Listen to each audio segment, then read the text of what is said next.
Well, sikubingelele kunjani uyaphila once again enye episode lesikuyona iMbizo podcast. Alright, usilandele especially nasenkundleni yezokuxhumana usilandele. Ngiyakubingelela igama ngumxolisi uStressless wakamhlongo. Enye episode futhi le esinayo. As you know sidina nabantu abahlukahlukene and well baningi abantu esingababiza kodwa siye sibheke ukuthi cishe mhlawumbe umuntu esingambiza njengamanje umuntu okanjani uyabona surely because uyasilandela you know ukuthi sibiza abantu abakanjani right. So but today ngifuna ukuhluka kancane angifuni sikhulume ngendaba yepolitics today. Ngifuna sikhulume ngempilo kaSicelo wakamncube oyi motivational speaker. Ukhule phambi kwethu khona ezinye izithombe anokuyifaka especially ke enkundleni kezokuxhumana. Ngiyakhumbula nje lezo izithombe lezi izithombe zakhe no the late Sifiso Ncwane abasebenza naye kakhulu.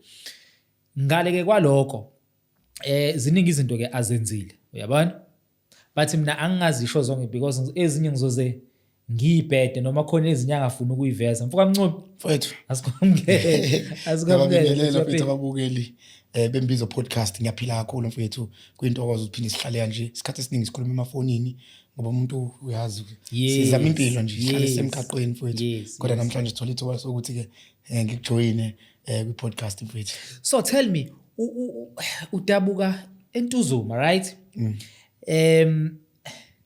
iNtuzuma iphakathi kweNanda noMashu neLindelani. Ilindelani iNtuzuma. Oh yes bengifuna ukuya lapho ke. So iLindelani iseNtuzuma. Ilindelani iNtuzuma nje. Kuyikona ukuthi uyazi ukuthi abantu bayathanda kufana nomlazi neNgonyameni.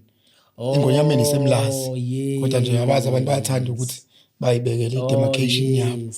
Ngoba mawuqhamuka ngase Clermont ibhodi elikufaka iLindelani alibhalwa ngoLindelani bhala uNtuzuma ngoba kuseNtuzuma. Oh okay. So ukuphi naseNtuzuma? Mfethu uyazi ukuthi angithanda ukukhipha exact details but ngihlala eNtuzuma mfethu kwaG. Yabo ya. Mina ngokuzalwa ngizalwe eNtuzuma kodwa ngikhulela eMlazi mina. So mina ngizirigada njengomuntu waseMlazi mfethu. Ngoba anginayo imemory yaseNtuzuma. Anginama experiences zaseNtuzuma nama experiences zaseMlazi but ngenxa yokuthi ngangifuna ukubuyisa le nto yokuthi ngiyakhumbula lawa amancane memories kusakhona umzali. So ngiyafuna ukuyibuyisa le nto ukuthi ngizalwe khona eNtuzuma. So ngasathi mase ngithola amandla athi ngibuyele ngiyobeka ichokhovani lami khona eNtuzuma mfowethu. Okay, now ezinye zezathu mfoka Mncube senza ukuthi sikhulume nawe besilokhu silandela impilo yakho you understand and ishe abantu abaningi bayafunda kuyona and kunento engiye ngisho ngithi uyazi ukuthi mawulandela impilo kaSicelo kufike kube nesizathu esikhona. Uyabona leso sizathu leso sizala something. Uyabona and then bese ngithi kodwa mhlambe nami angacabanga kanjalo ngoba nami ngizoze kuthiwe ngi-motivational speaker yabona but angimlanda uSicelo ngihlale phansi naye yabona sikhulume sibone ukuthi lezi zinto uyazinothisa niyena yabona nawe asihlehleke siyoqala emuva. Cishe unencwadi ezimbili noma ezintathu manje zo3 sezizonke right. Now let's start kule ncwadi yokuqala la oveza khona especially nokuzaleka kwakho nawo yonke into because I think umsuka wendaba usuka lapho. No mhlawumbe ngicela uqala ngiyibeka nje na Stressless. Ngiyaxolisa ukuthi ngijump ukuthi hlezi nginesifiso sokufika kuma podcast. Ngenxa yokuthi abantu mengibuka abantu ababizwa kuma podcast nabantu abalandela iPodcast as much as yakhe ngepolitiki yabo kodwa ngisho ngithi mina labantu esobe interviewer angifuni ukuthi bayi exclude kubantu ngoba awuyi-intervieweli uxoxa ngawe kuphela. So kunenhloso ukuthi usharele abantu into ethize afune bayifunde. Ngokucacisa lento mfethu abantu engihlala nabeduze bazokutshena lento engiyikhuluma kwi-radio ne-TV nakuma platforms akanje akuyonto engiyiprepare ukuthi ngoba ngiyalapha ngiprepare ngithi impilo yami mina even isihleli siphuzela idrink akukho engikwazi ukukhuluma ngaphandle kokukhuluma ukuthi sikhula kanjani. Ingakho abantu abaningi bangirigade ngazi ngiphila impilo eborayo because ngiphila Monday to Friday wami ngikhuluma wona. So mawuthi asihlehle kancane sibuyele emuva. Ngifuna ukucacisa lento ukuthi wena uyi-motivational speaker. Because mawaqala nje wathi ngikhuluma ngo-stressless, khona ezongumotivate kuwena. Kuyikona ukuthi mhlambe you choose not to share much about your personal experiences yabo. So mhlambe sihle kancane mfethu njoba ngishilo ukuthi ngizalelwe eNtuzuma mina. Ngizoqala mhlambe sengineminyaka ewu8 to 9 because ama details amaningi ngiyakhumbula lapho ngifunda grade 1 uyabo. Khumbula ukuthi uma wami mfethu uyena umuntu engijwayele ukukhuluma ngaye kakhulu. Yes. Mina uma wami was my hero.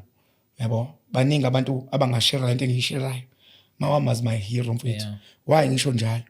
Because yazi ukuthi mfethu isikhathi esiphila kusona siphila esikhathini la khona abantu besilisa they treat women very bad, yet they bayimphumela yema efforts umuntu wesifazane. Yes.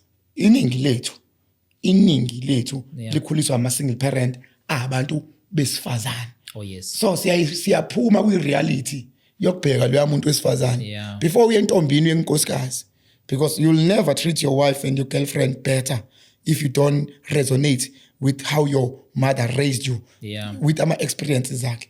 So uma wami mfethu mina ngithi ihero yami because uyabona mfethu kulesiya simo so ukuthi number 1 ukhulu uhlupheka. Ubamba usebenza emajaridini, uyaphela umsebenzi, fanele uhambe uyosebenza emizini yabantu ukuze ingane zakho zilale idlile. Uyayizwa into esho. Sometimes uthi uphumile uyobamba lokho udayisa amabhiya ungenayo ilicense. Yakhumbula wayinokudayisa amabhiya engenayo ilicense, bampimpa umakhelwane, kufika amaphoyisa ebusuku. Nefika amaphoyisa silele azovula ama-fridge lawo khishwa lo utshale kuchithwa phansi. Mekhala isililo uyambona ukuthi akakhalisa ukuthi kuchitha utshwala. Ukhaliswa izathu sokuthi kunzima ukufinyelela ekutheni register leli business. Number 2, njengoba kuchithwa shuthi kusasa asikho isinko sisobeka phezulu etafuleni yabo. So zonke lezi zinto lezo ngavuleka amehlo ngisamncane yabo. I think umqondo wami washesha ukuvuleka at an early stage, kodwa ngangishawa ukuthi ayikho into engingayenza ngoba ngiyingane. But mina mfethu nginebhadi lokuthi ayikho into ekuyenzeka empilweni yami engingayazi. Ngine memory ongakazi uyibone. Yayizo into engishoyo. Bonke ama details mina indlela uNkulunkulu angidale ngayo ngikwazi ukutshela ukuthi ngo2001 ngomhla ka3 kwaku 8:30 kwaku yabo to a point ukuthi indlela engimemorize ngayo. So ngikhulele kwi background la khona bekunosizi khona.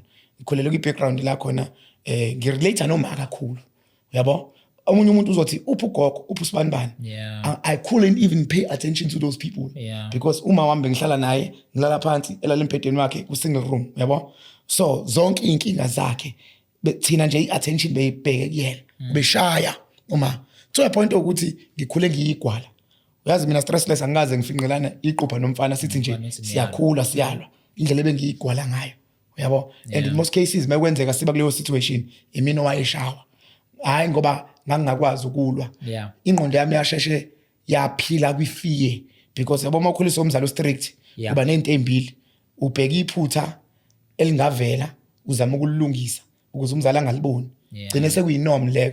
While we are trying ukubalekela iphutha usukhoza amaphutha, usushawela ukuthi wenze iphutha uthi uzama ukugwema iphutha. Ngakhula ngumuntu okanjalo ke osabayo yabo. Ngakhula ngefear until umama washona yabo. So but nje umuntu ophuma kwi background engekho mnandi mfethu.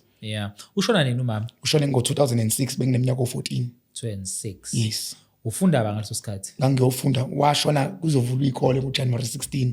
Yayizo lento ade ngitshela nothi ngikwazi wonke ama details. January 16 kwakuzovulwa ikole. Kwakuzoba uMonday. Uma wami wangcwatshwa ngoSaturday. No sorry, washona ngoJanuary 16. Kuzovulwa the following week. Wangcwatshwa ngomgqibelo ngomsombuluko kuzofanele siyikoleni. ngoJanuary 2006 neminyaka 14 ngaleso sikhathi. Ufunda phi? Angifunda esikoleni ekuthiwa kusebonisanani eNtuzuma. Okay. And then niba ngaka umama? Siba u3. Imina omdala and imina imale child. Ngizalwa nosisi aba u2.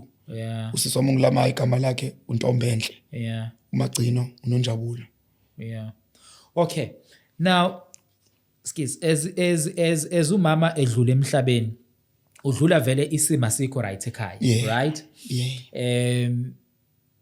Usedlulile umama then sekwenzakalani? I assume mhlambe sekusela ugogo. uyabona mhlawumbe ugogo vele naye akasebenzi mhlawumbe wephila ngempesheni ngaleso sikhathi then kwenzakalani isimo siba kanjani ngicela ukuchaza lento mfethu ebhlungu and yenzeka emndenini ukuthi abantu abayinothisi bayinothisa sekushona ukuthi biyenzeka uma nogogo babengazwani but sasingakwazi ukubona ngoba sasiyingane ngaleso sikhathi yabo ama details ayekuveza lokho uma wayepheka endlini yakhe yedwa kodwa ugogo khona indle enkulu ikhaya elikhulu la egcekeni endlini enkulu kodwa uma wayeza la uma ezongena ebathroom wayeza la mekuzobuka iTV kodwa upheka yedwa we couldn't understand lezo zinto lezo yabo but manje ngoba ngimdala ngiyabona ukuthi kwakungazwana number 2 uma uyintombazane yesithathu khona intombazane yokuqala khona intombazane yesibili then kuba uma wesithathu mase kuba abafana abawu2 emva kwama ebhlungu ukuthi ugogo uhlala noma laba abanye abekho sebeshadile but makufika kuvakashwa mina ngifuna ukutshela mfethu imemory yami and lento ngiyikhuluma ngoba ngithi mhlawumbe ngifuna ukuembarrassa noma ngifuna ukuhlambalaza amalungu omndeni ngoba izingane zabo zisaphila but ngikhuluma ireality and ngiyantshela abantu ukuthi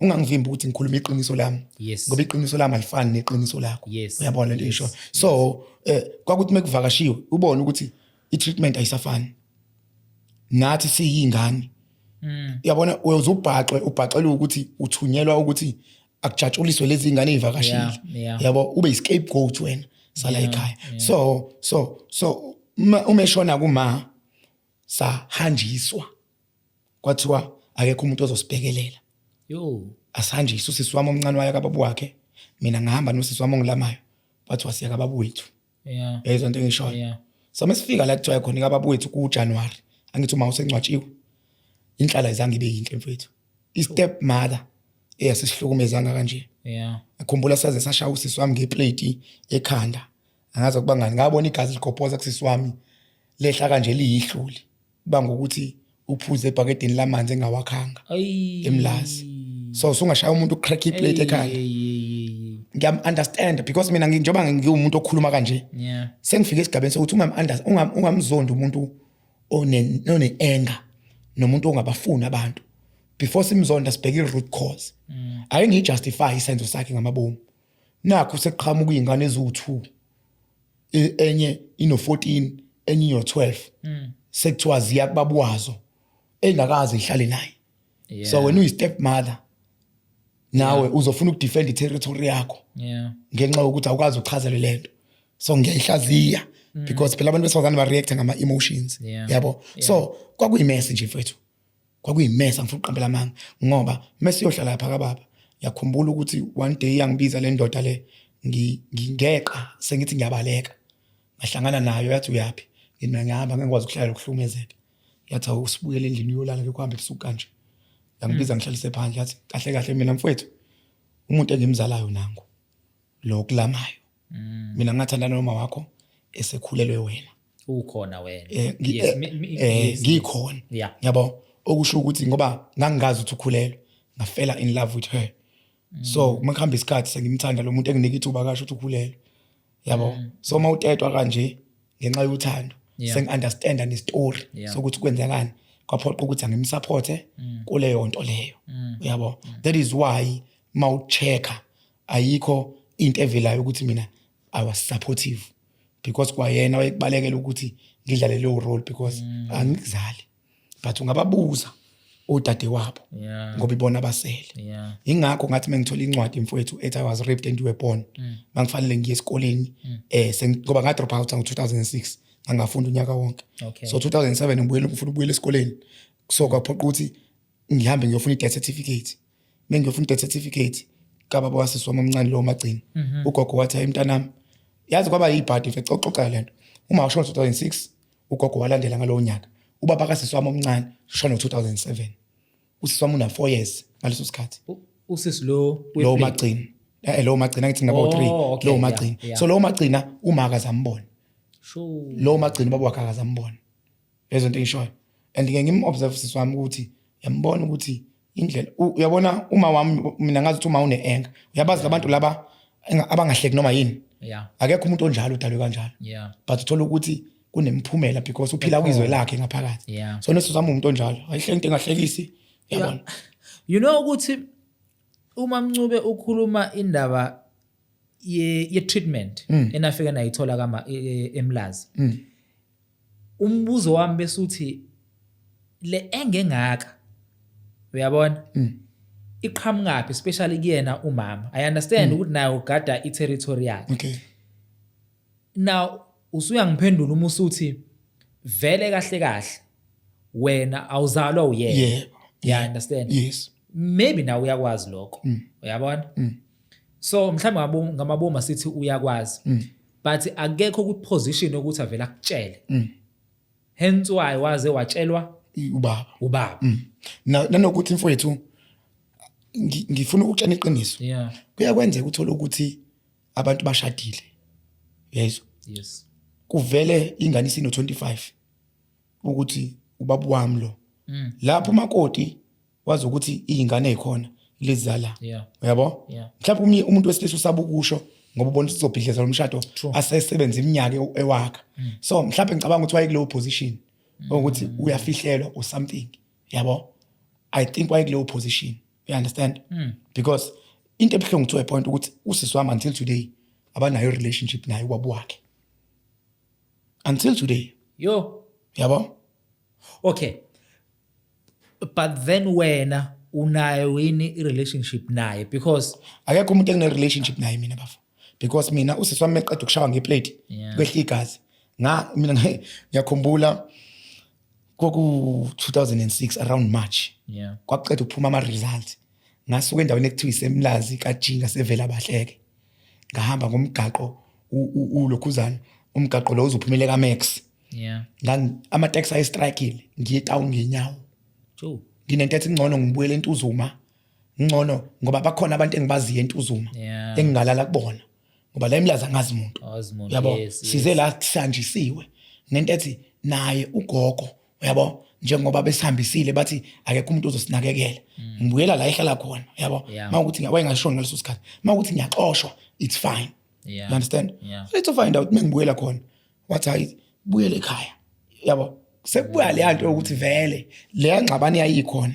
between umama nogogo yabo akekho umuntu ofuna ukuthatha iresponsibility yethu yayizwe into engisho mfethu mina ngizokutshela stressless umamkhulu wami udadewabo omdala kama you understand angisho ukuthi uphoqelekile ukuthi asithathe but mhlawumbe ngahlala u2 months naye u3 months emva kwalokho bamove bayahambela boyihlalela eMatatiyeli la eshadele khona they never took us yabo sahlupheka bekhona and ngiyakusho lokho ukuthi angishisa ukuthi babesikweleta ukusithatha but yabo lento yegazi mfethu ukuthi igazi you understand gazi so ngizamusho lokho ukuthi umuntu waye stranded ngale ndlela yokuthi ingakho ngithi uma wami waye hero yethu because kuzo zonke lezi inkinga sengizama ukubheka irejection ababemnika yona ngathi you understand irejection kumele ayamkele ngokuthi uzele thina you understand into engishoyo and lento ngifuna ukuyifaka i-text kanje because mfethu kunezingane manje ezike inbox ithi ingane mengena mina e-university duty ubaba ongizalayo ufika nezingane ayithola emshadweni ayishiye nge-Range Rover yakhe mina angangibikele ngongibikelela yabo so manje lento ye-rejection mfethu ibhlungu ngoba mama uyikhuluma omunye umuntu angakuphikisa until I experience umuntu uyakwazi uku-reject ingane yakhe simbone kwi-social media right simlandele methi mayixoxa umntwana ukuthi ubaba wami lo kube ngazi uyena ofuna i-attention yalo ngoba udumile kanti naye u-rejectiwe so into kanjalo mfethu so kuleka baba lo waseMlazi right when you didn't know ukuthi akasiyena ubaba wakho angempela until uze uye khona bese yakutshela nanka ama details awu2 mfethu engawanothisa ngikhumbula wena usuku seNtuzuma inkantolo yo ingakabi khona inkantolo eseBridge City angazi ukuthi yipi inkantolo yayikhona ngapha khona kodwa inkantolo yayikhona wayondliswa ngenkantolo ondliswa usisi wami kuphela ngiyakhumbula ngosuku lokuvela enkantolo yayizwe into eshoyo yayiseNtuzuma inkantolo angisakhumbula yayiseNtuzuma ngiyakhumbula ngasesenzo kwethu there is why le yaseBridge City ibizwa ngokuthi inkantolo yaseNtuzuma because kwasuswa le yayingase senzo kwethu phezulu lapho sambe soba u2 imina usisi wami noma kodwa umefika kwangena yena nosisi wami Wasala enkantolo ngasala mina. Yonke lento njengoba ngisho mina ngakhumbula konke ama details. Yabo njengoba ngimdala kanje. Yeah. Into enza ukuthi ngingabi nanzondo namuntu. Ngoba manje ngihlala phansi manje. Ngiyaresonate, ngiyakushama calculations, yabo? Ngiyakuphe calculator. Ukuthi into ukuthi yayenzeka kanjani yabo? Ngoba sengimdala seyabuya manje shothi ingakho mina ngasalwa ngaphandle wangena enkantolo nosisi wami ngoba wayophoqa ukuthi akondle ngani lenkantolo. Yeah. 2 umesho kanjalo he was even willing ukuthi siyokwenza ngisho iDNA. Sure. Okay. Anti bakho bathini? Okusisi bama. Okay. Uma ubabuza ngayo yonke lento unless uthi hayi angizange ngize ngiyilandele ngavele ngathatha lokho akushoyo okay sharp no ngi right. Alright mfethu. Okokuqala mesho angithi ngishilo ukuthi uma ubehlala nogogo kuphela laba abanye bashadile. Yes. So asinabo ubudlelwane laba. Bafika nje ngama holiday futhi nakhona 2 days bahambe yabo. Bebefika futhi beze ngimama wabo bezele kumama wami beze kugogo yabo. So into enzekala mekushona uma izinto eyishoyo. Lo mengithola incwadi okay before ngithola incwadi njengoba sisemlazi mengihlangana noma mncane wami etown mengithi ngiyombingelela wayivala into engiyikhumbulayo le wayivala thatha ucingo engathi ukhuluma nefoni mengithi ngiyeza kanje across umgaqo wayidayisa umshwarense engengikusho ke la ku-platform yabo wayidayisa umshwarense so ingiphathe kabi lento mina ngangikwazi ukusense i-rejection namanje ngiyakwazi ukusense i-rejection yabo and into ebhlungu nge-rejection mfethu igcine ikwenza ukuthi ureject abantu on their behalf because usaba ukuthi ngizomsondeza eduze lo mase ngirejecta ngizoza the same pain ugcina ureject abantu aba-wrong kanti abantu obadingayo yabo manje mina ngikwazi ukuba nabangani mfethu yabo because le nto yabona ngine-trauma ye-attachment because me wanginika ithuba lokuthi siba abafowethu mina ngizoba attached manje mengiba attached ngumuntu ngizokwenza iphutha elizokucika mase uyangishiya siyangilimaza leyo nto so ingakho ngiwasetha ama-boundaries ngigcine ngiyi-protect so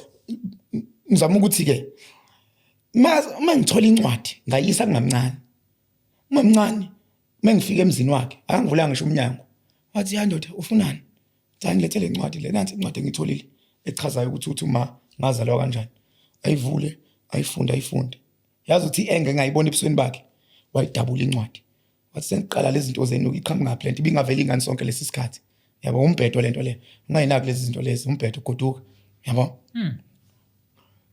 yangishaya leyo nto 2008 ingakho incwadi le ethi I was raped and you were born ngize ngabhala ngayo ngo-2018 10 years cabanga nje into enza ukuthi ngibhale ngo-2018 encwadini nginama-states nginama-points kwakwama-sentences awu-4 encwadini sentence lokuqala lalithi my son ndodana uma uthola le ncwadi izokukhulula emphefumulweni isentence lesibili lalithi izathu esenza ukuthi ngihluleke ukuphendula uma ungibuza ukuthi ubani ubaba ingoba ngadlwengula wena wasewazalwa isentence lesithathu lalithi ngazama ukukukhipha ngenyanga ka5 kodwa ngahluleka ngoba ngathi ngenze abortion ngabantu so mase ngikuzala uphumanga ngekhanda so waphumulenga ngeenyawo yabo mabuka inyawo zami yabo nje bangifayile itshe kanje angithi hayibo ukuthi zimi kanjani angithi zoku2 uyabo mina ngikhule ngihlekwa ke esikoleni kuthiwa nguyinduku zegalofu yabo so lento ibingicasula mfethu ukuthi hawu uma ungathola into ethi mina ngaphuma ngilenga kodwa futhi ngihlekwa ngibhulishwa ukuthi ngiyinduku zegalofu but umamncane wami ngitshena ukuthi ayikho lento so yini eyadala ukuthi ngikhubazeke kanje yabo so ngabuka ukuthi ngoba ngiyithola izimpendulo angisiqongi isibindi don't care who says what ngifuna i-attention vele ngibhale le ncwadi mengiyibhale le ncwadi ngizobhala ingakho isihloko sencwadi sithi I was raped and you were born ngangingenayo i-title ngoba ngangifuna ukubhala into ezovela kubantu kuvele wazi iqiniso ngathi angibhale lokho kwakubhale kwi-envelope vele yabo so mase ngikubhala kanjalo until today mfowethu until today akekho umuntu wakwavela ingiphatha kabuhlungu mfethu lento ukuthi ngiyabonga nje ukuthi ngiyaqala ukuyikhuluma la kwi-platform yakho lena mina ngeke ngasebenza nabantu mfethu ngo-2018 2019 ngasebenza nama-companies yazi uma une-idea approach abantu bayibone i-vision so le vision yokudayisa iy'ncwadi ngangayiprinteli ngangayifuneli ukudayisa iy'ncwadi ngangifuna ukuthola usizo ngale ncwadi kwasho ukuthi ngiya kubantu ababukayo ukuthi lesi story singajwayelekile sizodayisa bebengilekelela we sold bro we sold to a point thanks to Black Coffee no Casper Nyovest with after uJulius Malema no Fikile Mbalula beshare i-book cover yami ku Twitter they went to OR Tambo airport bawufuna lezi ncwadi bangayithola uBlack Coffee wathetha ukuthi le ncwadi is a black own book and bayidinga abantu. uMasando wayesebenza ephethe kwesinye seyitoro zezincwadi esikhulu esitholala almost onke ama malls. Bangifonela mengifonela basho bafuna inani leyinamba engaka, imali anginayo. So the company yathi ayisoyiprinta lezo zincwadi lezo ezaziwetha 1.5 million. Yeah, understand? Maybe iprinta lezo zincwadi lezo zaba sold out within a space of 3 weeks. I didn't get even a cent up until today. You lie. I'm telling you, I swear to God. That is why masakuvele ithuba ngo-2019 uthi ngiye kuSteve Harvey. uSteve Harvey athi ufuna ngize ngedwa. Kwasho le company sicalculateile. I-company yathi ngoba wena usuhambe waya kuSteve sesikusize kangaka wathi abakubize wedwa. Awuyike lapho. Mebethi angilapha ngithi mina angisayinanga contract, ngasayina i-memorandum of understanding yokuthi any inquiry yenziwa kubona nani ngaya ngenkani mina kuSteve. Ngathi ngibhuka ama-flights engimemezelile sengenzelwa i-send off umasipala weTheku uMamzandile Gumede. Ngitshena ukuthi ngayibona ku-front page ephepheni, ngigibela itaxi ngisuka eMlazi ngizohamba next week Monday, ilithi kusolwa amanga ngencwadi yodumo. Angihlekanga kanje mfethu, ngicabanga ukuthi usakhumbula uKhuzani ekhipha incwadi. Ngangitsho ukuthi uKhuzani ngoba uKhuzani wayikhipha ngaleso ikhathi. uKhuzani usebhaleni le ncwadi ehlezi ekwi-controversy. Ngithi hayibo yimina kwi-front page mfethu. Lithi isihloko sakhona abasondelene nesicelo sebekhathele amanga ngestory ngencwadi yodumo. So now kudiscreditwa manje umsebenzi wencwadi ukuze manje because phela mengiyaphesheya abanawo ama-rights encwadi mina nawo. So if anything yenzeka ngencwadi phesheya ubani ozoba rich, ubani ozoba right usicelo asi-discredit. You understand? Ngiyakhumbula into engayisho ngiresponda kule nto ngathi mina if bethi basondelene nami bengiyeka u2018 wonke ngidayisa le ncwadi baze bazuze kuyona bezosho ngo2019 yini kangaka. So mfethu, I have to say this on your platform. Mina I've been through a lot. To a point ukuthi ngiyaxolisa ukuthi ungibize kwi-platform yakho wena ufuna ukuthi un-interview. But ngifuna ukuthi nje just allow me to with mina you see emsakazweni silimithwa isikhathi, right? But when it comes to i-podcast uyabona then isikhathi sivulelekile. We understand. And sholo wena Mncube lento uyayazi ezinye zezinto kuze ukuthi udlule kuzona kumele uzikhulume. You understand, ukhululeke ngazo. Yabona mina mfethu ngifuna ngoba lento lenge ngayikhuluma kancane kwi-platform yami. Yabona ngizokutshona isimanga mfethu. Mina 2008 bese ngihambe ngihlala emzini yabantu ngaleso sikhathi. Yabo, ngihambe ngihlala emzini yabantu ngithola abangani bangilalisa emzini yabantu. Bekumuntu onesibindi mina. Unganqeni vele ngihambe random house eMlazi. Ngithi ngifuna ukufunda ngicela ngilalisa. Yabo. One family mfethu. Baba wakhona ngifunde eswelihle. Ngizoqeda isikole. Sengizoqeda nje isikole eMlazi. Baba wakhona ngiphuma uPass 2 eswelihle. Kwesinye isikole engingisibize ngegama ngoba ngifuna ukuthi mhlawumbe umuntu acalculate ukuthi ngikhuluma ngobani. Ingane zakhona iphuma Pass 4. So ngifika kuqala ekhaya. Mengifika ekhaya, Pass 3 baba uyaphuma uyogibela isitimela uyongena emsebenzini. Kanti mengifika ubaba uphuma ushiye urape ingane yakhe la. Mengiphuma ushiye njengoba eshiye rape ingane yakhe la. Ngisanda kubuya mina. Ngiwasha i-shirts ziyabuya lezi ngo-Pass 4. Ingane iyableeda la. Iloko ikhala kubhlungu. Into yokuqala abayicabangayo usicelo sele la. Usicelo udlwengula ingane. Usicelo nje bakuthiwa udlwengula ingane nje mfethu. Vele kuvula i-case kambe kuyo-report emaphoyiseni bayatatazela. And akusiyena wale ekhaya. Usicelo phela vele akusiya wala ekhaya. And nawe ngeke ufikele ukuthi ubaba ongarape ingane. Yes. Ngiyaxakeka kufika amaphoyisa kuthiwa ngiyaboshwa. Ngithuka ngeinhlamba ongakazi uyicabanga. Hlala estoksini weekend yonke. EMlazi kaV. NgoMonday wakhona. Ngiyahamba ngikuwola ngiyobingelela imanje. Umshushisi afika ngitshela ukuthi hayi ukhona umuntu osezotholakala ozongena eboxini. Yabo. Kanjani kwenzekeni? Hayi, angithi makuvula i-case kune process ukuthi ingane iyise koma professionals. So ingane uprofessional social welfare social worker ufika wahlala nengane ngokuqeqesha kwakhe. Wachaza ukuthi cela uchaza ukuthi usicela ukudlwengule kanjani.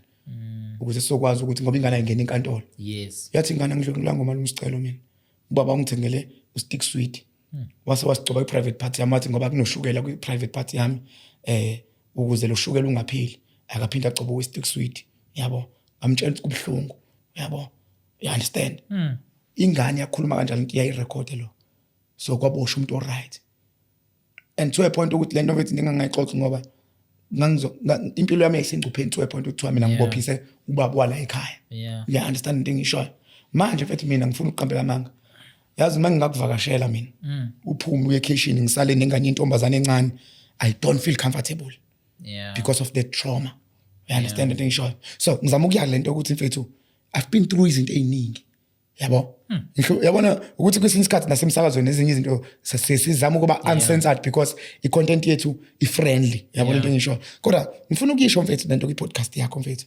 ukuthi mawukuthi kunomuntu oyithola ekwi-exposure yakho noma ekwi-vaccinity yakho desperate for usizo hey ungamsize ngoba awazi ukuthi usiza abantu yabo mawukuthi awunalo usizo dedele mshiye mdedele umtshela ukuthi akunalo usizo you understand yabona mfethu into enza ukuthi mhlawumbe abantu abaningi bayibuza ukuthi why kulandelwa abantu abaningi kangaka lezi zinto engisuke ngikhuluma ngazo ezinye zazo izinto engiyi-experience ngihlala emzini yabantu mfethu sure okay ngizobuya kule okay mhlamba ngiyibuze manje ingaze ingikhohlwe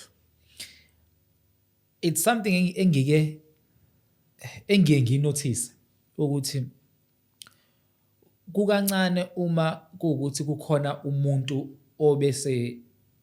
obenenkinga yokudlungulwa noma yokunukubezwa kwenzeke kanye uyabona and kuvela bangathi umkhokha uyabona kulandelane manje unga-understand ukuthi lento enziwa yini ngiyaphi la ngiyakhona ngiya kwi-story sakho indlela owazaleka ngayo and then along the way there is another story futhi esiqhamukayo uyabona esinokwenza futhi with ukunukubeza okwesithathu futhi kulokho yabona mfethu mina anginayo ingane ayikho into ngumfana mina i-straight futhi yenzeka ngihlangana nentombazane ngiyithande but mase kufanele siye kwi-sex hey bro angifuna uqambela amanga amanye ama-relationships engake ngabo kuwona abantu baze batshela mhlawumbe ngikho straight because ingqondo yami ayikho kwi-sex like nginormal yabo umzimba wami operate normal but mase kufika ekutheni nginomuntu endlini kanje mfethu kuba umzukuzuku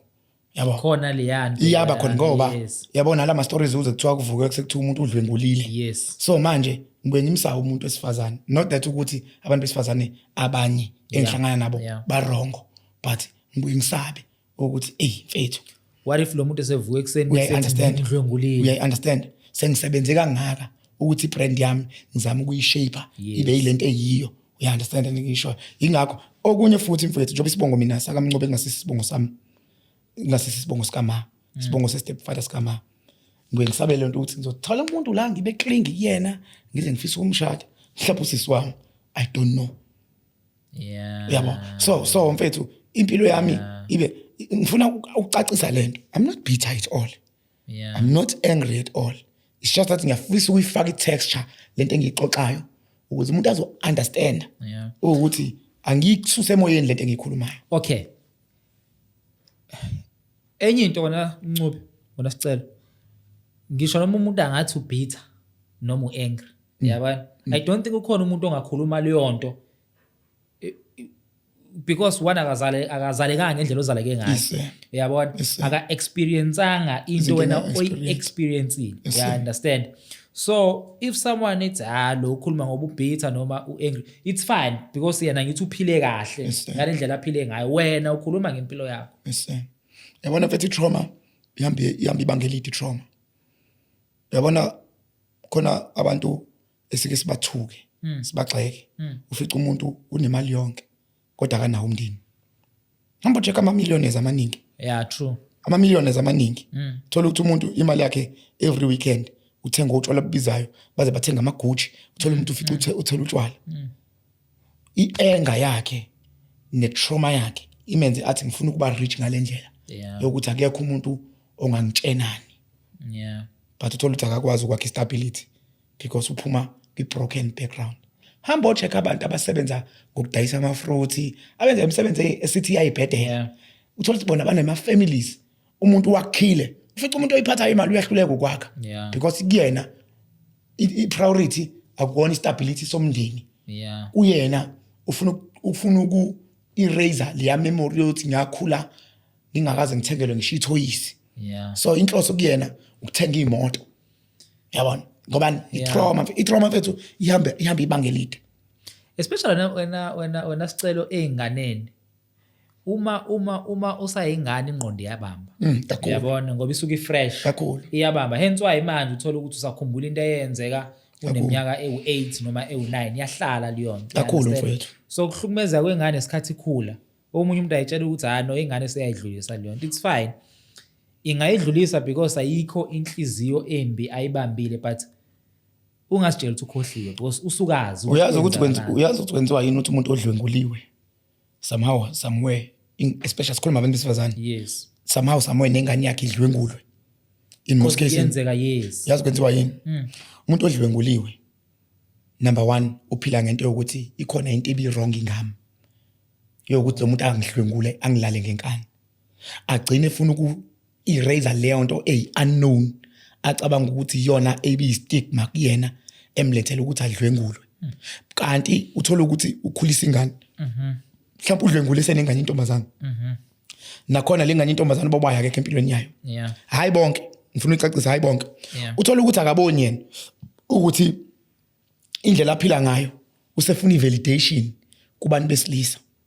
Or else usewayinike emqondweni wakho ukuthi ngoba mina ngisigqila socansi any man that want to sleep with me they ma nabantu besifazana abanjalo meke wamshela namhlanje kusasa useyipreparele ukuthi uzomfuna isex.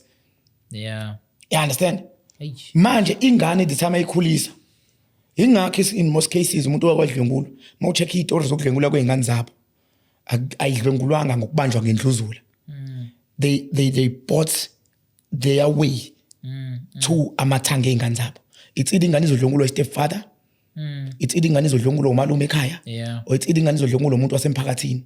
Because number 1 low absent eduze kwengane yakhe ngoba usasafarisha ukuthi akakahili. So babone labo ukuthi vele lapha ekhaya lingenamthetho kuwampunza adlemini yabo. Ingane igcina isho ukuthi hayibo thola ingane ibona into kuyinto enormal.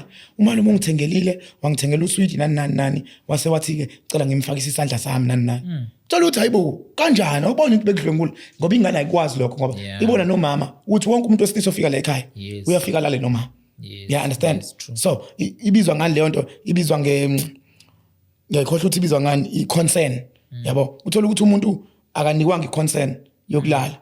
Yabo kodwa lo wesifazane ngizokutshana isimanga mfethu lento debatable kodwa ngokomthetho uyazi ukuthi uma ungathengela umuntu into ayisithi nje umntwana mhlawumbe una 18 or below umthengele into mhlawumbe umthi asifuna ukukhipha and then asameni sobhuka nani vela kana choice ngoba kana imali yokubuyela ekhaya. Engavumanga umlomo ukuthi asamsokwenza isex because you bought your way to her. You can be convicted when. That is why usebenzise isimo sakhe. Manipulative advantage. Yes.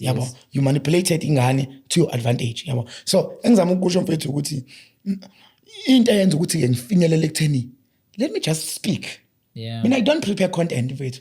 I'm not a content creator I'm not an influencer. Just a sicelo who has branded himself as a speaker. Yabona. Okay. Asibuye back kule siyoqedela le eyencwadi. And I'm happy because the young company awuzange uzimention. And I think ngiyayazi. Uyabona? Because ngiyakhumbula okay, khona into ngikhumbulayo.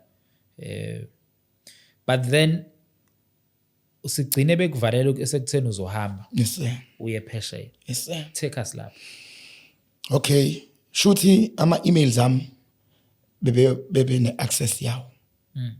Yabo bangenzela i-email eu.co.za ikhampani. Yes. So iphutha lokuqala engalenza ngihlangana kanjani noSteve Harvey 2019 umasipala weTheku uhostile bizwe kuthiwa Essence Festival.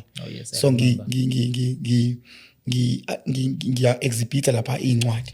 So uproject manager kaSteve Harvey uyahamba uzothenga incwadi mefika wabona incwadi yami wayithenga $200 wayiphethe $200 wangafuna shintsha wajika wathi akasabheki wabuyela kwenye session ababe nayo ye-comedy kukhona uMondli Mzizi namanye ama-comedians bafike bamnika incwadi uSteve uma ethola le ncwadi kanti sidlulile ibingayizolo isession yama-motivational speakers kwawukhona ubaba uThomas Radebe nabanye base bathi cela ubhale la encwadini yakho kwangekho ama-details bhala ama-details akho uSkype wakho email yakho ngabhala it was 2017 if I'm not mistaken if not 2018 ngihlangana nabo kwadlula nje unyaka 2019 January thola i-email Steve AVTV uthi sine interest yokuthi uze Chicago sizoku-interview we will pay for your flight accommodation sokunika ama-royalties after 6 months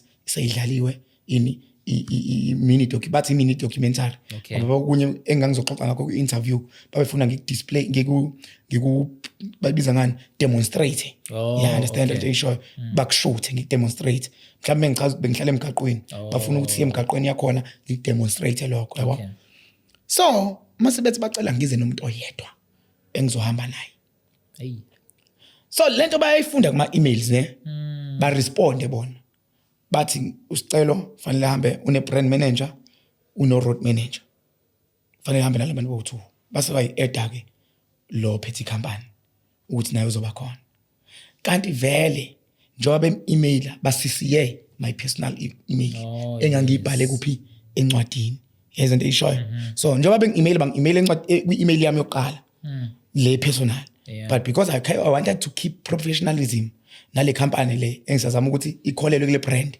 because ama-motivational speakers abafani nabaculi abayingenisi fast imali fanele kube kuningi akwenzayo umuntu oyi-motivational speaker ukuthi aze abone ama-brands amakhulu yabo because mina I'm not a corporate speaker I'm an inspirational speaker yabo so mase beresponda baresponde nge-email yecompany bona laba baka-Steve babuye ne-screenshot sale email but unfortunately we had to terminate this trip due to the fact that you are having an agreement with a third party. If only we have an agreement with you and when you ban a agreement with a third party, we can. I respond and I mean I don't have any third party. Is there any other way that we can negotiate this thing? Then Basebati, if we renegotiate, please fly yourself in.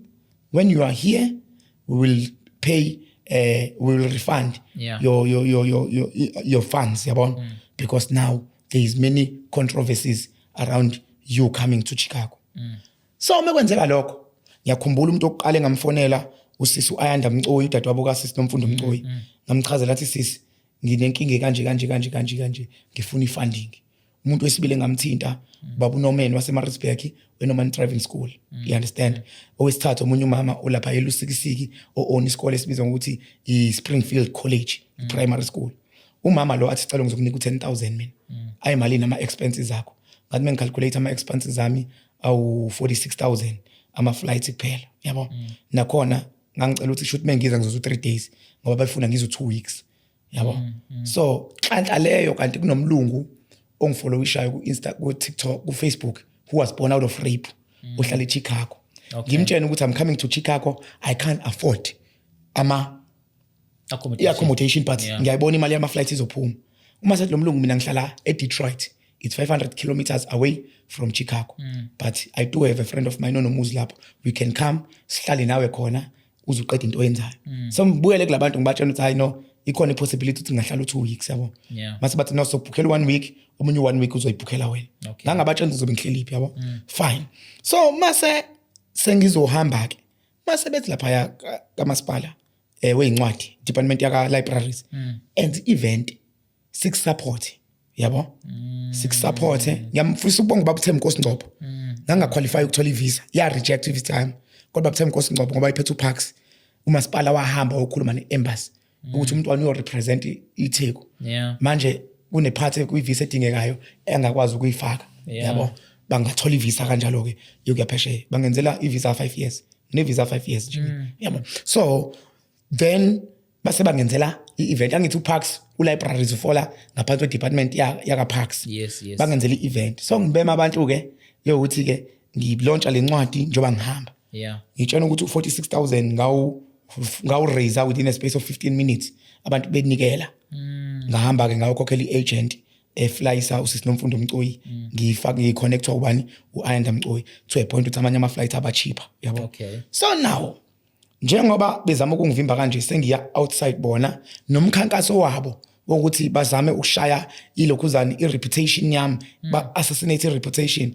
Uyazi ukuthi mfethu into engayibona eLadies House ayisafika eLadies House ngaleso sikhathi kwapost umuntu oyedwa wathi manithi story salomfana samanga, maybe you've got a strong case we don't know. Yeah. Kodwa simniki award ukuthi khona into ebizwa ngokuthi fiction kwa book rating ukwazile ucreate into engekho iresonate nento ekhona ngoba thina savela mina ngomuntu washo lo sisi ngomunye wabantu abanengane because rape and ingane yami ngayilalelisa ngayithengela incwadi yasicelo ngine relationship nomntwana wami uyayibona ukuthi akalona iphutha even though esalwe ngalendlela ngangiqala mfethu ila ngathola khona isibindi ukuthi hawu napha abantu bengidefender yavele yaphela. So now kwayena uma wakho manje ngithi phela vela akasekho ongayikhulumela okuyena wazi iqiniso ngoba nalo uthi uyalazi iqiniso mhlawumbe akakaveli uthi uyalazi ngoba nabanye abathi lento yasicelo abayikhuluma ngiqonde ngoba phela inhloso yokubhala incwadi ngangithi ngifuna iqiniso. So uma ukuthi bayikhuluma emakhoneni akekho umuntu engigwamlisa ukuthi wazi iqiniso phela inhloso ukuthi kuphuma iqiniso waza phambili ungitshena iqiniso. Uma usungitshena iqiniso kufanele ngibuye ngiyotshena abantu engibabhalela incwadi umphakathi ukuthi nangu usibanibani wakasibanibani uthi iqiniso lithi. So manje akekho kwavela yabo because phela ngithi ngayibhala ngayibeka emphakathini umphakathi uzodinga ukwazi ukuthi okay if ngalona iqiniso ithini into are you prepared ukuthi mhlawumbe umithe nalo muntu ukuthi khona ukuthola khona yabo lento ngisho akekho vela up until today. So ngaya ku Steve yabo bengifika ku Steve mfethu ngicela ukutshena into ebhlungu abangenza yona ngishuthe ku Steve mengishutha ku Steve laba basele i-copy memorandum of understanding ethi there is no interview that will be published by Steve Harvey. Anything that will be benefits for Stella must come to us because we are in a contract. Sebefake nama clause ekade engekho shothi ba angazi bayenza kanjani lento ukuthi like signature khona bayithathe leyo part uyakwazi ukuyenza kodwa ngo Photoshop leyo nto uyoyinameka kwi-format uyakwazi ukuyenza basenda nje digital ngoba bengibonisa le nto leya ngathi mina ayingeke this is fabricated yabo bayivala until today interview yami no Steve awunayo icopy wena yayo anginayo until today interview yami ayikazi idlale why record nje la recorda kuphela uSteve Harvey masefika la eSouth Africa ezokwenza uFamily Feud SA wazi wayikhuluma lento kwi-interview no lo sisi uThando Thabethe washo wathi I so wished ukuthi this young man from Durban who came to Chicago I had an interview with him he's a great man yabo baze bangicela ukuthi ngibarekhodele ngisho ukuthi Steve thank you so much for interviewing me for inviting me eChicago qala mina uphume eAfrica ngayi Chicago eIllinois yabo but nalapho we move mfowethu yabo mengaxoxela mfethu izinto ezenziwa abantu yabo mina as a speaker mfethu kuye kwaba neplot yokuthi angivalelwe kuma radio stations yabo ngiyakutshena mfethu mina ngeke ngaba nezinto ngeke ngabhekana nezimo mina but yabona mina if it wasn't for social media mfethu I wouldn't be where I am. Mina I find myself threatening people without knowing that I threaten them yabo xala mfethu ukuthi uyafika uza kuthiwa hayi no hayi sesinoSibanibani kade sikuthiwa mina ngeke ngahlangana nobaba othize mfethu ekade ngangifisa ukuhlangana naye onamasente engifisa ukupropose kuyena into engashintsha impilo yami yabo ngihlangana nalo baba lo adlo baba kade ngangifuna inamba yakho umuntu engangiyifuna kuyena ethi akanayo lapho ukhuluma lo muntu loyo ngikhuluma naye every day yabo. So what I'm trying to say motivational speaker yes sir so what I'm trying to say mfethu ukuthi no uyabona ngikhululekile ngoba ngikhuluma nawe we've got a relationship that is why I want to be as normal because at the end of the day nginenkinga eyodwa abantu abaningi bathi ngimdala mina ngeke ngihlangane nobaba abadala baze bakhumule emakepisi ngimdala kanti ngisamncane yabo and ngiwaphila amanga mina mfethu into eyenza ukuthi abantu bahlangane ku Facebook bangihlangane bangithengela imoto because ngayitshela mina ngayikhethela ukuthi impilo yami ngicela ukuyibeka obala ngoba anginababa anginamama angina-uncle anginabani mfethu usicelo nje uyabona into engisho so njengoba ngusicelo nje ngiyisiqu kanje ngiphila ngani ngama strangers so lento engiyikhuluma yilapha abantu abaningi kodwa kufanele ngiqamba amanga ngithi sengi-right empilweni mfethu yabo ngingakabi right ingakho mina yabona abanye abantu bakubuke ngazuthi ku-awkward but mina i-social media ishintshile impilo yami mfethu ishintshe kakhulu impilo yami i-social media. So i-relationship usubuya eChicago ibe njani with I don't know noma ngithi okay with your former bosses Okay. Laba okuyibona abagcine benza ukuthi incwadi le ungatholi lutho 1 2 i-interview owayirecorda with uSteve Harvey igcina ingazange ize flight. Yazi mfethu ngizokutshela isimanga. Mina ngikhulela emgaqweni. Mina ngumuntu onepeace onokuthula. Anginalo udlame. Kodwa that time I realized ukuthi emgaqweni there are many people who are willing to die for me. Yabo?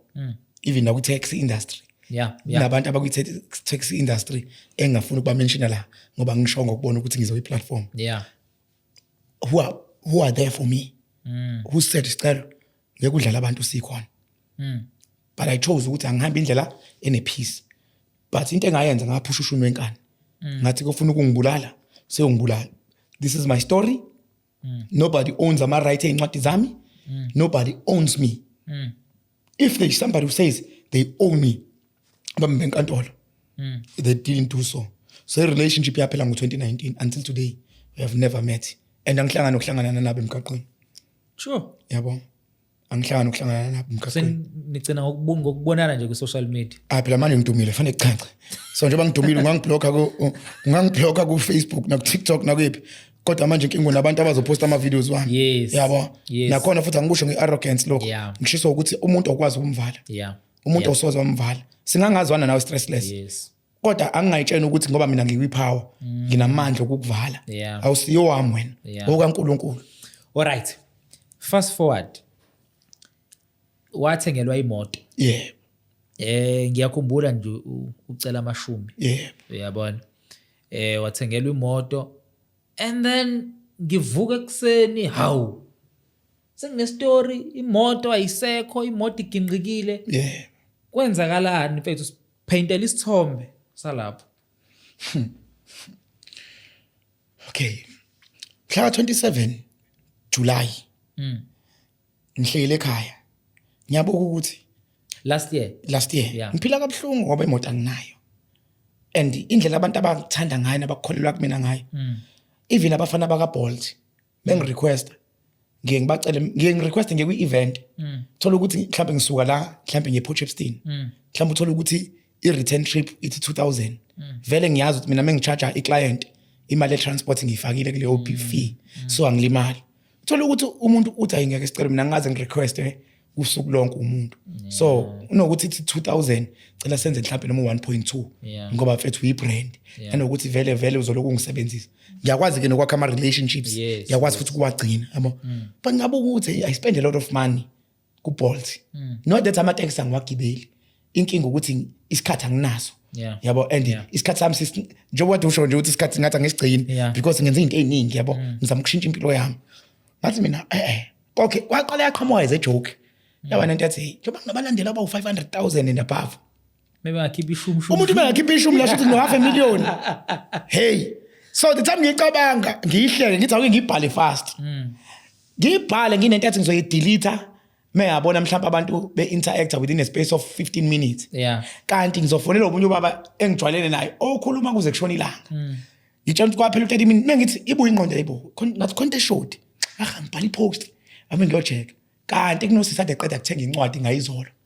Avela afaka u2.5 mfethu. Ashaya screenshot acomment ngayo.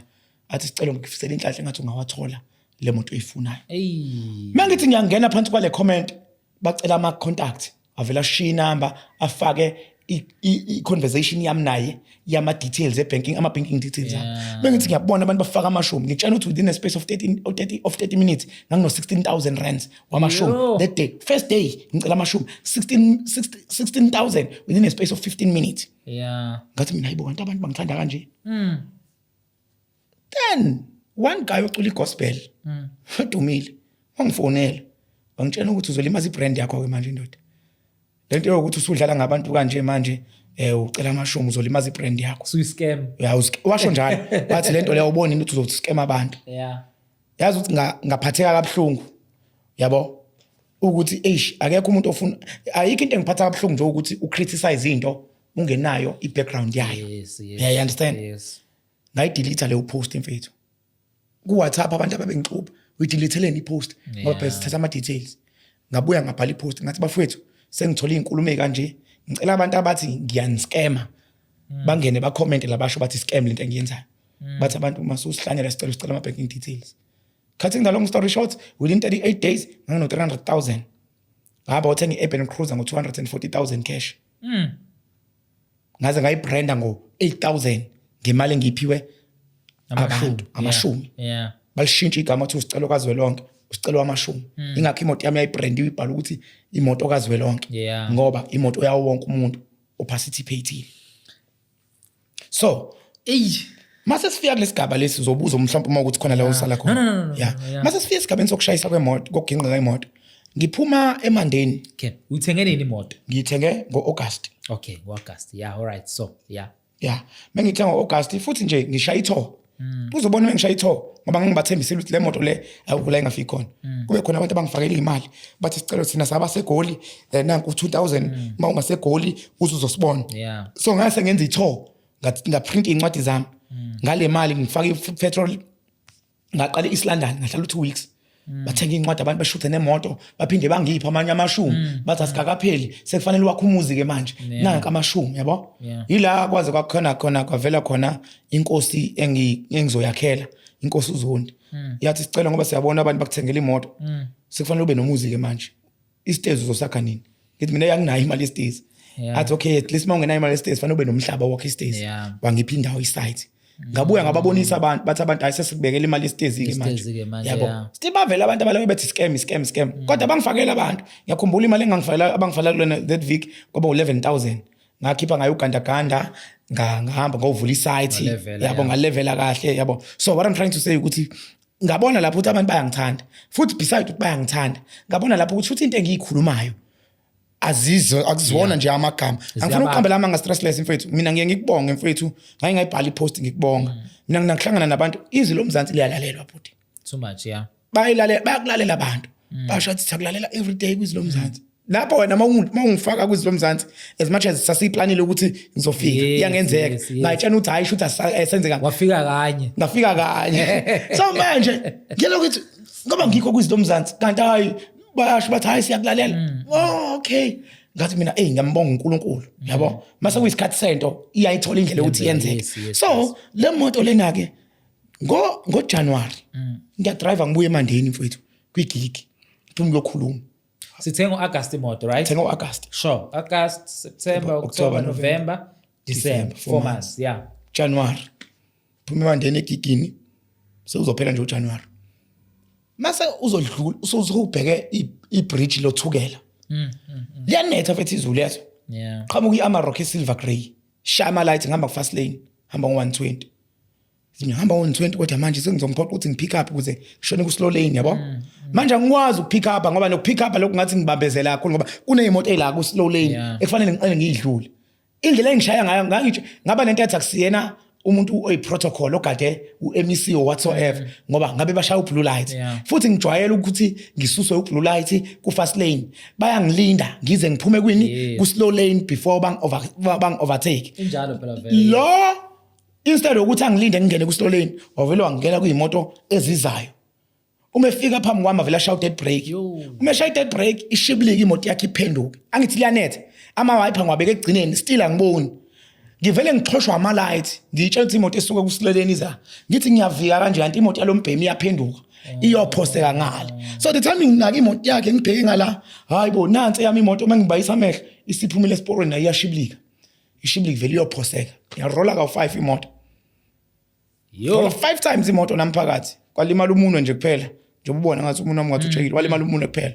umusa kaNkulunkulu yaba beyond repairs imoto yabo and namanje ngisalwa neinsurance ike but probably uJohn fanele banginikizele imali yabo insurance ngoba besethi insurance ngeke ngikwazi ukuthi banginike iclaim because ingozi engiyenze mina yabo bathi if bekuyingozi ngempela bengifanele ngiphume ngabe ngilimele yabo kahle basho njalo yabo bathi akwazi shoot imoto giginqa ngamabomu basho kanjalo insurance ama-camera wekho la ama-camera wayengekho mfethu yabo wayengekho besides lokho phela active member ngithi active member so njengoba manje imoto iginqikile doesn't matter yabo You understand? So into kanjalo ke but all right, so imoto yahlala 4 months. yes sir. Emva kwalokho yaphela. Yaphela mfethu imoto. Yazi okay. Ezinye izinto ukuthi asizinaki yabo. Do you understand ukuthi abanye abantu bayakumonezela ukuthi uqhamuke nento ezokwazi ukukusiza? Yes sir. Yet labo bantu abakwazi ukukusiza. Yes sir. Uma usenkingeni. For an example, let's say mhlambe kunemoto ezo3. You understand? Usicelo ngiyazwana naye and usicelo angazi ngimboleke imoto mezwe yakugig. You understand? So the minute usicelo uqhamuka idea ukuthi ngicela amashumi. Uyabona? Nangempela within 38 days ayithenga imoto cash. Then mina isho ngenye into leyo nto. Uyabona? So mina sengibheka bonke labantu abakade bethi uyascam because kwesinye isikhathi doesn't mean sekutheni kumele ngize ngithatha ukhaba ngihlanze something ngabe ngiyogcoba imoto kabantu inhliziyo abantu abaningi bathakatha ngenhliziyo.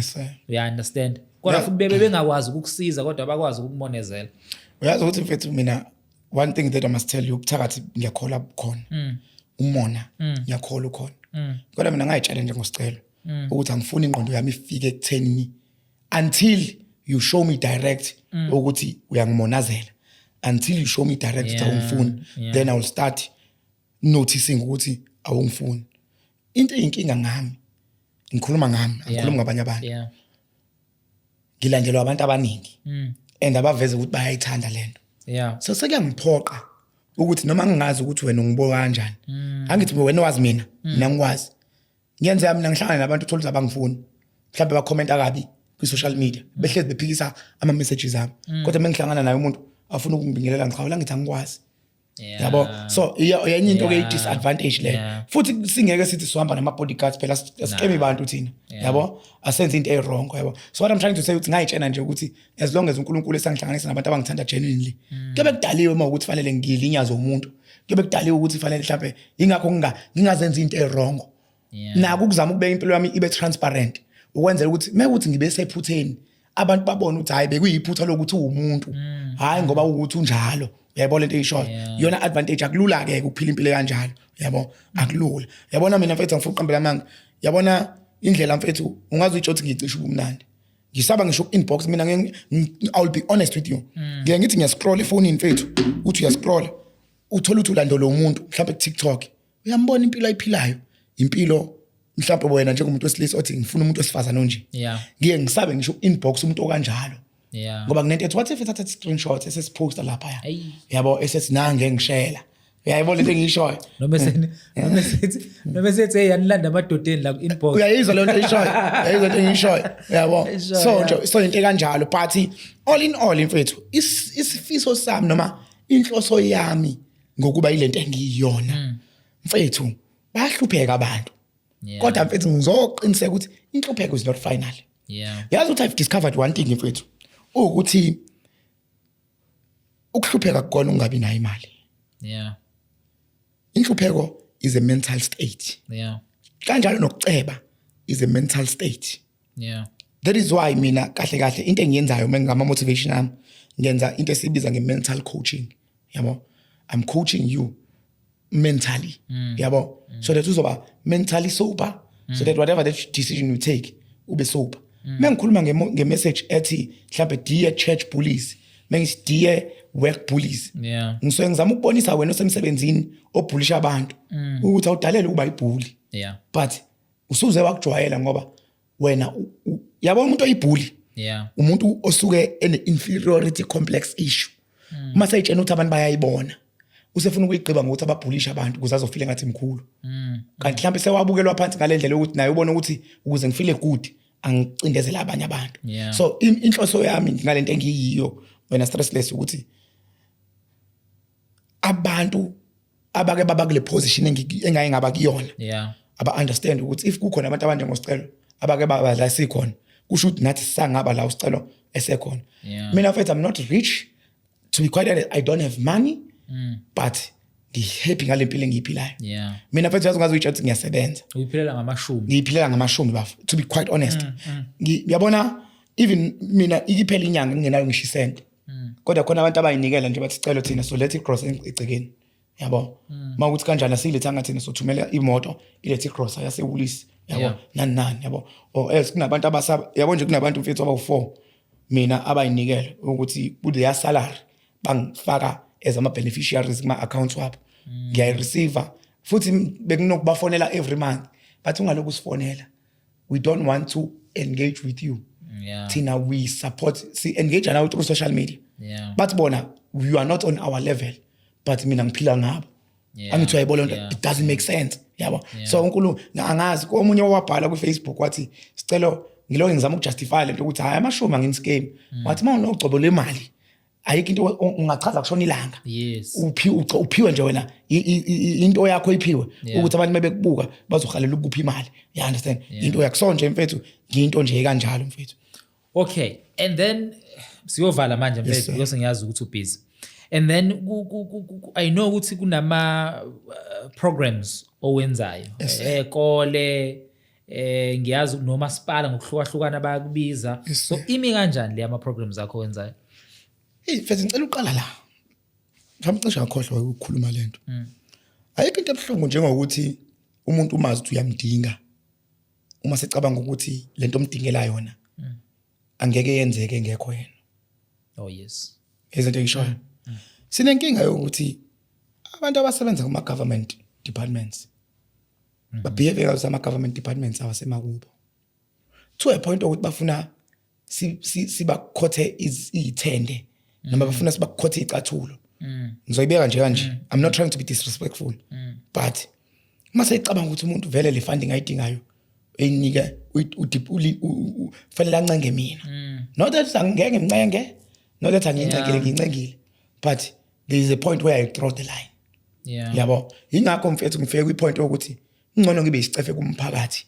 Lo ngizoletha ushintsho kuwo. Yes. Ngcono yabo mengibona ukuthi khona umuntu ohluphekile ngeke ngaphostela umunye usisi uthi ngiyograduate anginaba banginamama nginalutho angicela imali kuwena sicela cela igown nani onayo ngayiposta le nto ngacela bona angithi uyabona ukuthi nomunye mawuthi ayizi kumina so ngizama ukuthi ke nginama projects la khona iproject enginayibiza ukuthi projects fihla ihlazo la khona esigijimela abantu abanezimo kuyakutrend into mfethu uyibona ibhlungu true uze kuthiwa ngene umuntu khona nje lo kugwaza intombi yakhe wayikhipha amehlo wayiqopolota ngescrew driver amehlo eRichmond so into ekanjalo siyagijimela yabo so mase igijimela asikwazi ukuthi sigijime sifike siyokhamisela umuntu esithi sizom-attend because we are not chasing icloud so mase sithi no projects fihla ihlazo ufundwa project wamashumi so amashumi awamile abantu basasipha amashumi ukuze makuveze into ekanjalo mesifika lapha mhlawumbe makudinga ukuthi aye esibhedlela umuntu siyakwazi okay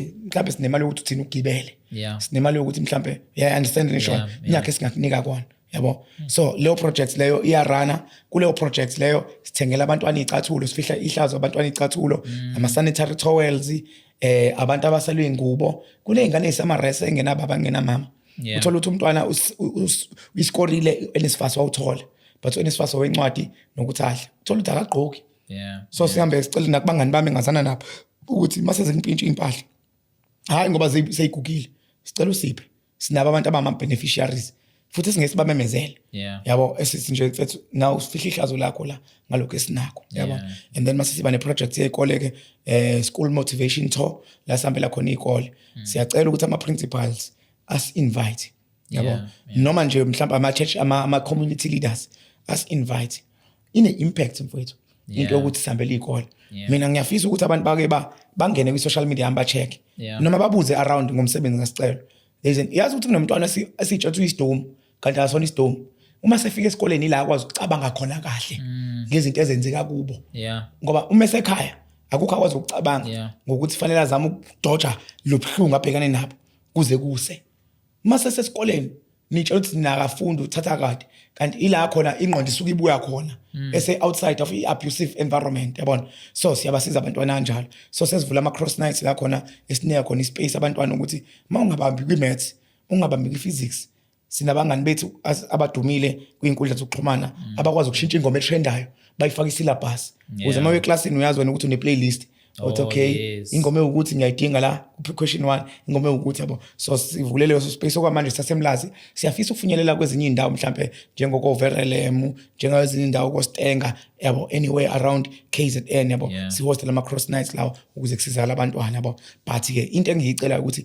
ngicela nje umuntu obukele la othi nje nami u10 wami ngawuphosa wenza umehluko yabo I think ku fast kakhulu mase sicela uxhaso kumphakathi kuyadelaya mase uyocela kuma officials ngoba na ama officials avela benama terms wawo agcina selimaza inhloso nqangi enza ukuthi sisuke siyofuna ifunding. Okay, we've seen abantu abaningi especially kuma government positions bevalela abantu abaningi. Nansi enye into ebinokwenzeka, you find ukuthi uqhamuke ne-idea, you draft something, bakunikeze isikhathi ufike uyipresent into yakho. Mawuqeda ukuyipresenta ngithi mina hayi no kulungile, ngisazoyibheka mfethu yabo khululeka. Mawuphuma sicelo, then mina angithi mina ku-position, then sengifonela someone, ngimvusulele ngithi hey awuze la mfethu khona umsebenzi engifuna ungenzela wona yabona. Now i-idea yakho but because there is into suyibhalile phansi, then sengibiza someone ngithi mfethu enza lento, you understand? Surely vele ngeke azayenza ngalendlela le because akusiyona i-idea yakhe yabona. So ama corrupt politicians corrupt government officials ayayenza lento and iyacika. Yazi ukuthi mfethu mina ngi-experience leyo nto to the point ukuthi ngaza decide ukuthi angihambe ngesikoleni. Ngenza second year we law. Ngiyafisa ukutshena abantu abaphiwe ubuhlakani bokuba ama conceptualizers. People who have been given a gift of coming up with concepts. Innovators, artists. One thing, no matter how desperate you are, you don't know where your idea will take you. True. Sithi mase sikhuluma ke wathi Steve Harvey kumina, it's impossible for God to give you an impossible dream. So oqala contact with copyright. Unganga afford ukuregister ka CIPC. Copyright yoqala bhala i-concept yakho, ubhala i-concept, ubhala i-date, ubhala abantu ozobapitchela. Yes. Noma sewuyopitch ubhala futhi ngosuku lokuthi ngiyahamba ngiyopitchela usibani bani i-idea ewukuthi yabo. And then save it on your emails. So that when you feel like they've stolen your idea and your concept, uzothi mawubacktrack ngaye ngaba nomhlangano nalomuntu nambufakazi, then masuya court ube ne case strong. You understand thing show because ayikho into ebhlungu mfowethu njengokuthi umuntu umdayisele i-idea ashaye ngazi ukuthi i-week athi awubuyele emuva uyoyitadisha kanti uyakudiscredit ukuthi uphele lo mdlandla uthi uyabheka usenze i-concept yakho. Alright, mfoka Mncube mfethu asibonge kakhulu. Now nazi ama details akhe usicela uMncube nama projects wakhe eziye ubona ukhumbuleke nokumlandela ke enkundleni ke zokuxhumana, right?